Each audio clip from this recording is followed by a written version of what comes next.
Hi guys, welcome back to my YouTube. It is your girl Honey. Welcome back people, welcome back. And those of you who are new here, welcome to my channel. Today people, we are talking all about how to find your purpose using astrology.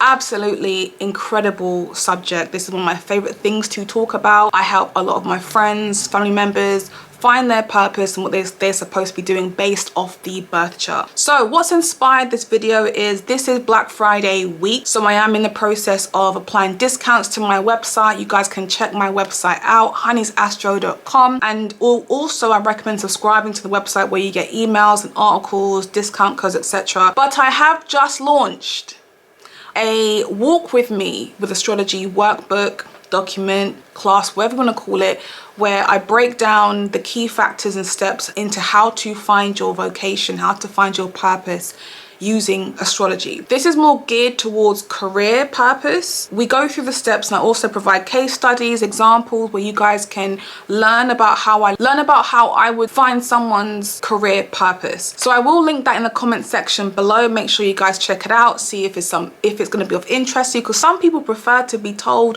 what to do, whereas others like to do their own research. And it's also important that we are learning about astrology here, people, not just being told about astrology. So check that link out, it's in the comment section below. But anyway, let's briefly talk a little bit about how to find your purpose using astrology and just a few key factors, that I do use. More information is obviously going to be in the document, obviously if you book a career reading with me. When we look into purposes, you're looking at life purpose but also career purpose. Life purpose is what you are here to do spiritually, and you can find your life purpose essentially through your ascendant. The ascendant is what we need to grow into and become psychologically over time. So I have a whole playlist talking about the signs, the psychology of the rising. So check out my playlist. I will put it in the comment section below, and I'm still adding to it though. But yeah, that's how you find your spiritual purpose. In reference to your career purpose, it's what you are here to do. And none of us in this lifetime are destined to do one thing forever.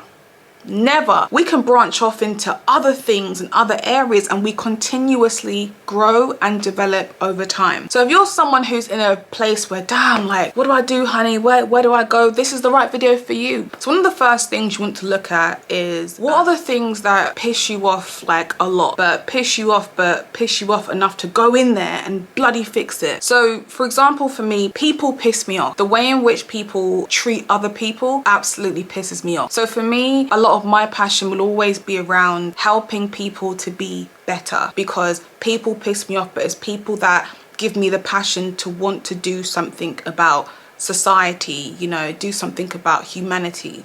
So you got to think about where you're pissed off the most, but also want to go in and, really say something. The next thing that you want to look into is what element is your most strongest in your chart. You've got fire, earth, air, and water elements. And how to calculate this, you would go to a website, calculate your most dominant element, and you'll get a list form of what's your most dominant. It kind of confirms what you've always been feeling. If you're fire dominant, you're likely to want to be in an environment where you get energy from people, or where you want to kind of put your energy and motivation. If you are an air dominant person, maybe you want to be in an environment where you are always talking and sharing ideas. So the dominant element is going to be a foundation to understand more about where you're going to feel you're most comfortable. The nodes are very important because they give us an understanding of where we need to go karmically.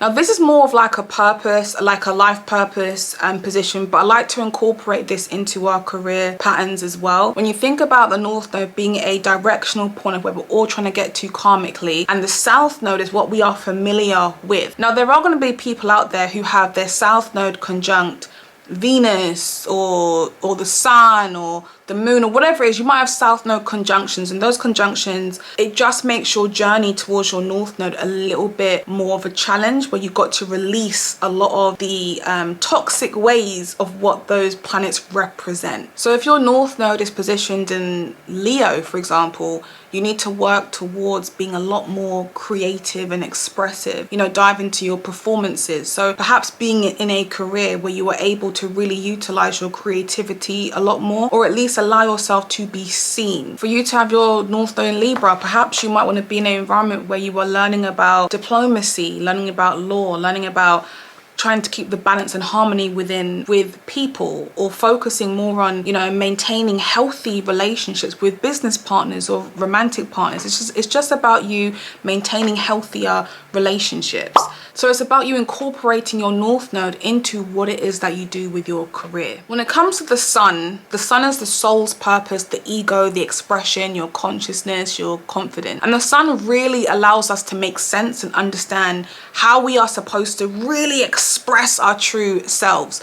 So the house position of your sun is very important to fully understand and know what you are supposed to be doing. Now, with your sun, for example, being in the 3rd house, you're supposed to be able to communicate, be in a career where you can use your communication, or teaching, being around small children, education. You might have an interest in something like, or let's say you like computers, but people need to know how to fix computers. You can teach that. Does that make sense? You can teach that. Having your sun in this house is a great position for teaching people things. If your sun is in the 8th house, for example, maybe you're someone who really enjoys psychology and is connected to people who have gone through a lot of like trauma and difficulties, and you know, you being there, you want to kind of psychologically dissect their mind and understand their way of thinking. If you have a 12th house sun, maybe you're someone who is involved in mental health or some type of counseling or therapy even. Again, you know, when you look at the sun's house position, that gives you another indication of where your sun wants to be seen. This is exactly what I talk about in my entire document, class, workshop, course, whatever. I talk about all of this. Now, if you have a look at your Mercury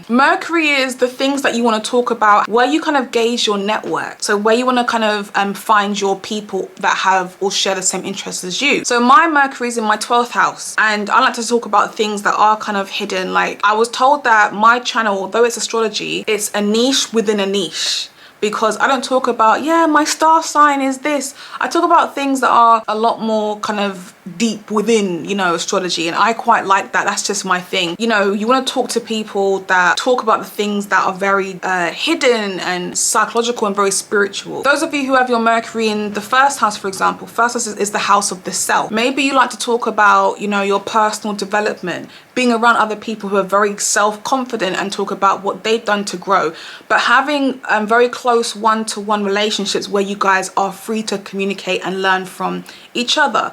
So the house placements of the sun and Mercury contribute significantly to where you want to be seen, but also what you want to kind of talk about and find your network of people. I want to also mention that it's very important that we embrace timing. Nothing happens before its time. You might have an amazing business idea, but you're not quite prepared yet. And sometimes this can take 6 months. It can take 2 years. It can take 5 years. It all depends on where you're at in your life. So it's very important that you are checking what transits are going to help your business to be more successful, you know, and maybe you might have to go and study for this particular career interest. So there are going to be different methods that you should look into when it comes to knowing when it's the right time. Chinese astrology is majorly important.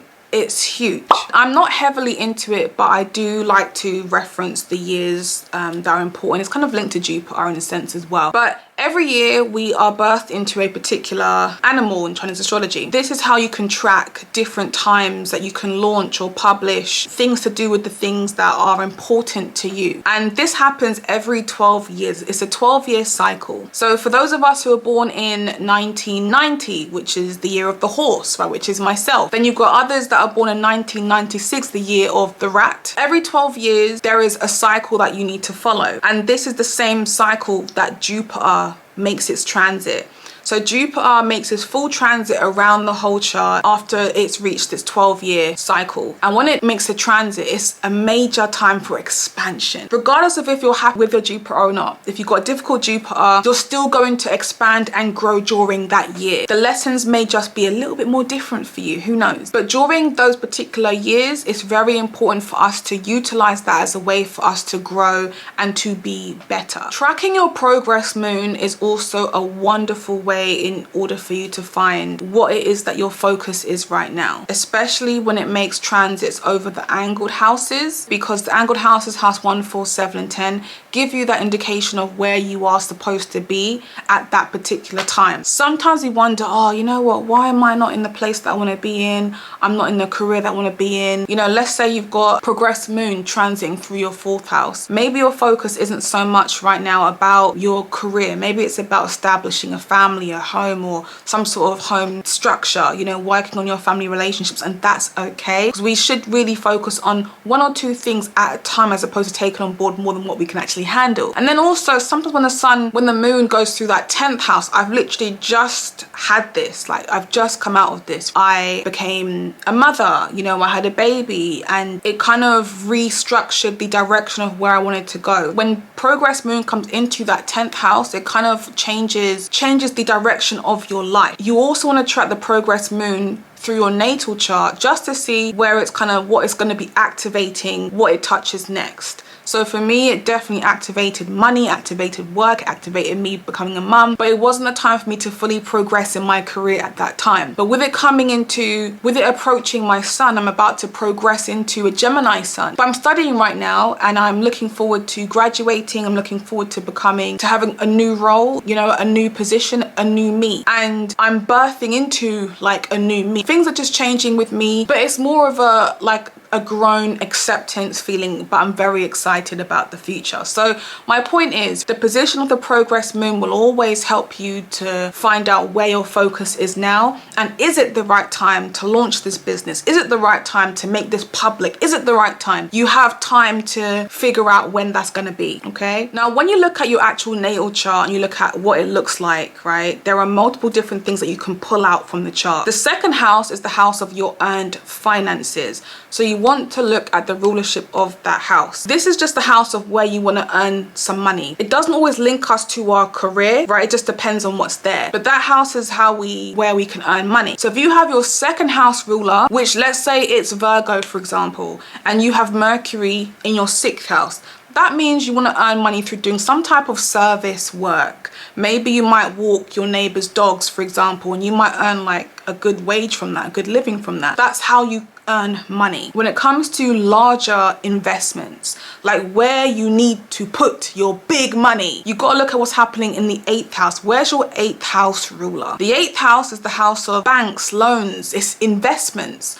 So when you're pulling money from somewhere else, you're borrowing money, you've got to invest it somewhere. So the 8th house ruler, let's say the 8th house ruler is in the 4th house. You might need to invest money into property. 8th house ruler in the 9th house, you know, that could be education, higher learning. Maybe your 8th house ruler is in the 1st house. Maybe you want to invest in yourself, depending on what planet or sign it is. It's about utilizing that energy a lot more. The 6th house is the house of daily routines, health and well-being, your employment, being of service. This house, you kind of, it's more about what it is that you do on a day-to-day basis, you know. So the planet or sign that's here is going to highlight what it is that you do every day. So if you have 6th house ruler in the 3rd house, maybe you might be someone who needs to write every day. What's writing every day? Maybe it could be an author, maybe it could be writing a blog, but it's about you writing on a day-to-day basis, keeping a journal even. And when you think about the 10th house, which is the house of the public image or authoritative figures, you know, how you want to be known publicly. 10th house ruler being in the 2nd house, let's go with 2nd house. That can be someone who really takes authority personal. They are likely to value being an authoritative person in the world, and they might look at that's a way for them to feel a lot more secure and